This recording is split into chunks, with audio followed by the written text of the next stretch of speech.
So yan guys, what's up? Good day sa inyo lahat, and we're here at Bristol Group Pangasinan dahil meron tayong first ite-test ride natin yung Zontes 400G. Ito mga idol yung nakikita nyo rito.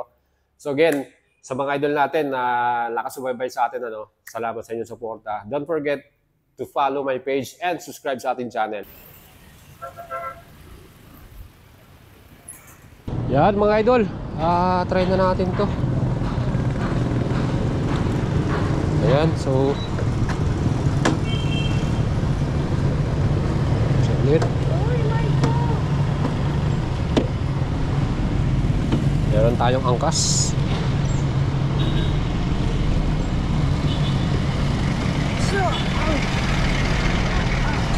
Alright. So yan mga idol, subukan na natin tong bagong Zontes 400G. Yan. Okay. Alright, let's go. Okay. Malakas talaga siya, no? Saka visible talaga yung yung kanyang pinaka TFT display. Daling basahin, kahit tanghaling tapat. Actually, the time is time check natin. It's almost 12 o'clock in the afternoon, no? So, makikita nyo talaga na visible yung ating display, no? So, pag mga traffic naman, ito, makita nyo. Pwede naman, di ba? Oh.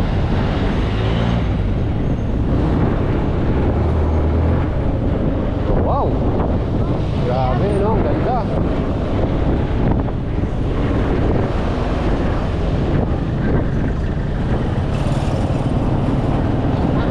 Riding position, hindi siya sobrang baba.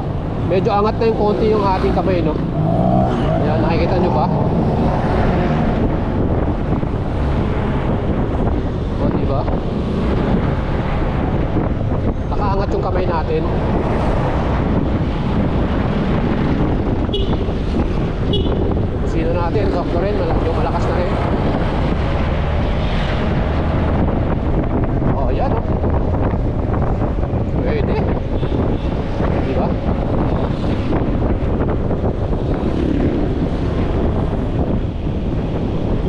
Brake natin. Yun, solid talagang brake kasi naka-ABS to eh. Agad-agad yung brake eh. Ayan, oh. Pwede, diba? Oh, dual ABS. Pasok na pasok. So meron din tong traction control, kaya talagang safety features natin napakaganda. Mga idol, meron tayo ditong USB charger, oh. Ayan, oh, dito.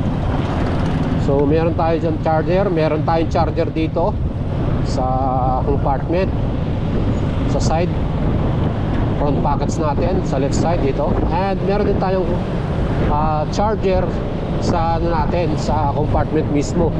So type A, type C. Napakadaming charger nito. Yung advantage din ng scooter na to, hindi ka malolobat dito kahit apat yung dala mong cellphone. Sabay-sabay mong i-charge. So yan guys, suspension naman. Yan, nakita nyo medyo matalbog ng konti. Siyempre brand new eh, no? Pero napaka-smooth naman ng suspension nito. Wala akong masabi. And itong model na to mga idol, kaya ko rin to gustong gusto kasi yung niya, yung handling niya, ayan, napaka-easy lang niya. Hindi ka mahihirapan. Yung turning radius nito, para ka lang naka-ADB 160. Oh, diba? Komportable din yung ating angkas eh. Hindi siya mahirap angkasan. And yung paa natin, you can extend din. Pag halimbawa tumatakbo ka na, nagko-cruising ka na, diba? Mabilis na yung takbo mo. So pwede mong i-relax din yung paa mo dito eh. So there's a lot of advantage itong bagong motor na to, no? Oh, grabe, diba mga idol? ang lakas ng hatak eh. You can feel the power ng 400cc engine. Yan, 4 valves pala ito, liquid cool and fuel injected, saka CVT transmission. So naka belt drive to mga idol, hindi siya chain drive to. Oh, lakas ang brake oh. Grabe, di ba? Oh.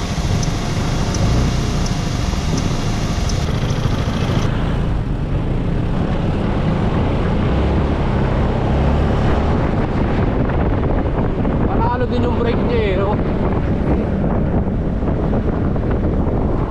Let me know mga idol, mag-leave kayo ng comment sa ating video. Ano kung masasabi nyo rito sa ating bagong Zontes 400G? Yung mga benefits ba nito, yung mga features ba nito ay swak sa inyo? Ito ba yung hinahanap ninyo? And congratulations pala sa ating idol, yung mayroon tayong namit na subscriber din natin from Baguio City. So dahil sa atin, nakabili siya ng kanyang Zontes 400G sa Bristol Group Pangasinan, ano? And nagamit niya na pala yung Zontes niya sa vehicle ride, no? And overall experience daw niya talagang grabe daw. Talagang smooth lang yung ride niya with Zontes, no? Sabi niya nga yung front shocks nito nakakabilib daw eh. Yung ganda raw ng laro. Tapos isang nakakatulong sa kanya syempre yung stopping power niya. Talagang hindi ka raw mag-iisip na magkakaproblema dahil malakas yung kapit ng disc brake ito. Dahil nga naka dual ABS, no? Dual anti-lock braking system, and then meron na rin siyang traction control system mga idol. Kaya talagang sulit na sulit to. Well mga idols, traffic, ano masasabi niyo sa traffic? Kaya niyo mo itong isingit, no? Ayan, madali lang siyang isingit eh. So sa exhaust sound natin, hindi siya masyadong rinig dahil siyempre this is single cylinder, no? So kailangan mo talagang, if you want yung medyo malakas yung ano niya, sounds niya, eh kailangan mo talagang ano, kailangan mong kumbaga bumili ng aftermarket exhaust, no? So yan, medyo masikip na ngayon dito kasi merong traffic light dun sa dulo.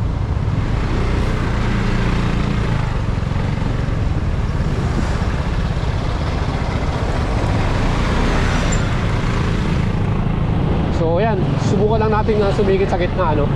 O pwede naman. O di ba? Hindi siya mahirap isingit. So nakikita nyo yung ilaw nito, napakalakas din mga idol dahil naka-projector lang to and LED. So yan. So ang height ko 5'6" at abot natin eh. Wala tayong problema eh. So yan, yung mga naghahanap ng adventure scooter na easy to ride, madaling i-handle, and tingin nyo na kaya naman ng budget ninyo. Sa cash payment pala 368,800 to, no? And mag-add pa kayo ng 3 years LTO registration. Yun lang yung babayaran nyo rito. And yun, yung mga features nito talagang ang dami, no? Marami kang makikita features to. May hazard lights dito, may passing switch. So everything is inside this, nandito na lahat eh. And I believe perfect tong motor na to. And syempre Zontes, ang Zontes po kasi galing yan ng China, no? This is made in China. Even though China made siya, pero makikita nyo naman yung pagkaka-build quality, talagang maganda rin ang kanyang pagkaka-build quality. Hindi siya yung parang chipipay, no? Yung mga ganong word eh. Kasi pag sinabi kasi in China, sinabi nila chipipay daw, or plastics niya is madaling pero ito quality, oh. Ayan, oh. No, diba? Quality lahat eh. So meron din siyang riding mode, eco mode, and sport mode. Ayan, naka-sport mode tayo. So kung nasa city drive ka, eco mode mo para hindi malakas sa gas, diba? Ayan, oh. And meron din tayo iba't ibang team nito eh. Pwedeng palitan yan mga idol. Dito yan sa menu. So meron din tong auxiliary lights. Yan, pwede natin buksan dito. Yan, mainit na, tanghalin tapat kasi. So guys, marami na nakabili sa atin ito, and congratulations sa mga idol natin na nakakuha nito, no? Mamaya papahinga muna tayo at medyo mainit. Hanap tayo ng magandang lugar na pwede nating gawan ng vlog to. Silong tayo sa truck. Init kasi. Yan, dito tayo sa medyo malilim.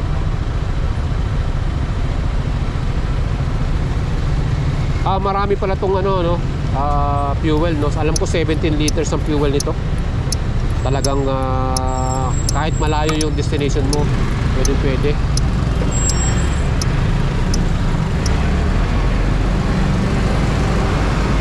So we're here pala sa Calasiao, Pangasinan. Siyempre dito tayo nakatira, and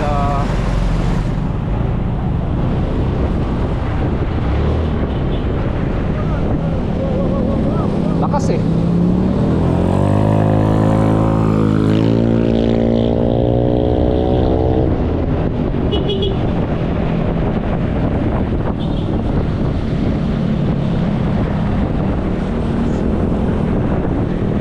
Parang di rin nagbago yung eco mode sa sport mode eh. Parang almost the same. Hindi nag-change yung takt. Pero sabi nga nila pag naka-sport mode, mas malakas yung engine response.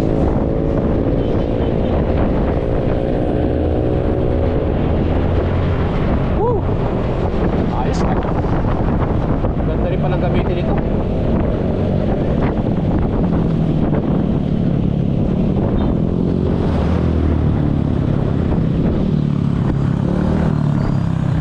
So yan mga idol, nandito na tayo sa ating destination. So sinubukan na natin off-road or rough road itong bagong Sontes 400G. And talagang na-surprise tayo dahil ito talaga yung motor na pwede sa city ride, pwede rin sa mga rough road sa inyong lugar, no? Ang kagandahan dito, marami siyang features. Napakadami niyang mga benefits para sa ating isang rider, no?